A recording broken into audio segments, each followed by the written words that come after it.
So guys আজকে আমরা দেখে নিচ্ছি যে বাড়িতে বসেই আমাদের নিজের ফোনে কীরকম করে আমরা বিনা জব কার্ড নাম্বার ছাড়াই অথবা জব কার্ড নাম্বার পেলে সেটাকে কীরকম করে দেখবো যে সেটা অ্যাক্টিভ আছে কি না আছে। সো एक तीर मल्टीपल निशाना तो देखते हैं कैसे होता है।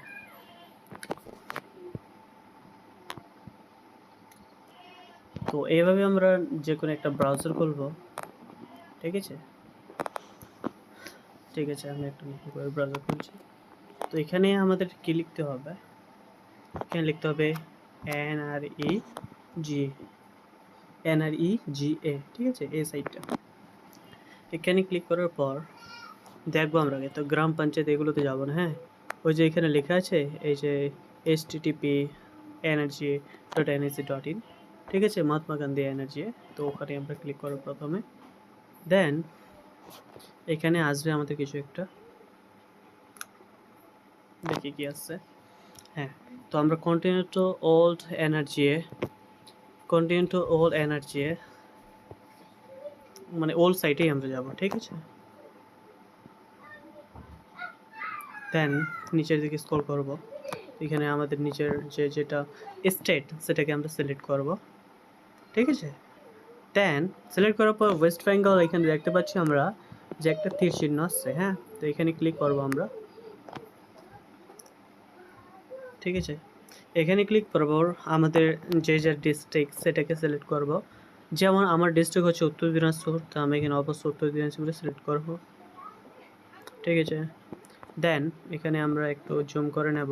হ্যাঁ তার আগে ওখানে বলি যে ডেস্কটপ সাইট করে নেব আমরা, ঠিক আছে। ডেস্কটপ সাইট কীরকম করে, ওই যে উপরে 3 ডট আছে, এখন 3 ডটে ক্লিক করে আমরা দেখতে পাবো নিচের দিকে একটা স্ক্রল করে যেখানে ডেস্কটপ সাইট লিখেই আছে, ওখানে ক্লিক করবো জাস্ট, তো হয়ে যাবে অটোমেটিক্যালি, সেটা কোনো ব্যাপারই নেই। তো ব্লক যে যার মতো করে সিলেক্ট করব, যেমন এখানে আমার ব্লক হচ্ছে চোপড়া, তো সেখানে আমি সিলেক্ট করছি, ঠিক আছে।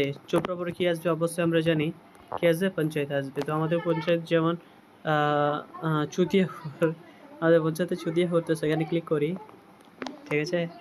তো এখানে আমরা দেখতে পাচ্ছি যে 3 নম্বর যেটা অপশান, ঠিক আছে, জব কার্ড অবলিক দিয়ে যেটা আছে এমপ্লয়মেন্ট রেজিস্টার, তো সেখানে আমরা ক্লিক করছি।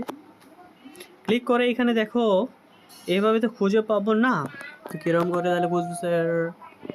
দেখো এখানে 3 ডটে ক্লিক করি আমরা, 3 ডটে ক্লিক করার পর এখানে আমরা ফাইন্ড অ্যান্ড পেজ লেখা আছে, ফাইন্ড অ্যান্ড পেজ যেখানে আমাদের আমার যেটা ফিঙ্গারটা যেখানে টাচ হলো, তো ওখানে ফাইন্ড অ্যান্ড পেজ করবো। ফাইন্ড অ্যান্ড পেজ করে এখানে দেখো, এখানে হচ্ছে মেন ব্যাপারটা, যদি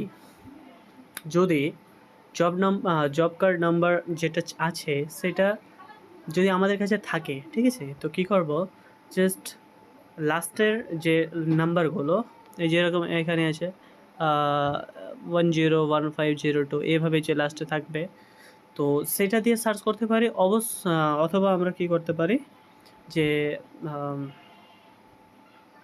নিজের যে নাম বা যে হচ্ছে যার জন্য আমরা জব কার্ডটা ফাইন্ড আউট করছি, তো তার নামটা আমরা ওখানে টাইপ করব।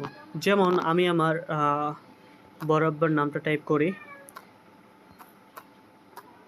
ঠিক আছে, ডাইমল JKUE, ঠিক আছে।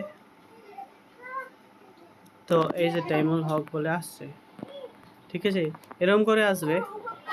এরকম করে আমরা ভিতরে এখানে ক্লিক করব, ক্লিক করার পর এখানে দেখতে পাবো যেমন এখানে এটা কিন্তু ডিলেটেড হয়ে গেছে, এটা কিন্তু ডিলেটেড আছে, যেমন আমরা দেখতে পাচ্ছি এখানে উপরে লেখা আছে ডিলেটেড অন ডেট 10 জানুয়ারি 2023, ঠিক আছে। এই ডেটে আমাদের এটা কি হয়েছে, জব কার্ডটা ডিলেট হয়ে গেছে। যখন সেই পোর্টাল আসবে যে সেটাকে অ্যাক্টিভ করার মতো, তখন সেটা করে নেবো আপাতত। এভাবে আমরা যে অ্যাক্টিভ স্ট্যাটাস সেটা আমরা চেক করতে পারি যে সেটা আমার কি অ্যাক্টিভ আছে নাকি ডিলিট হয়ে গেছে। So thank you so much and like and subscribe this channel, like this video, subscribe this channel, and share with your friends. Bye bye, take care.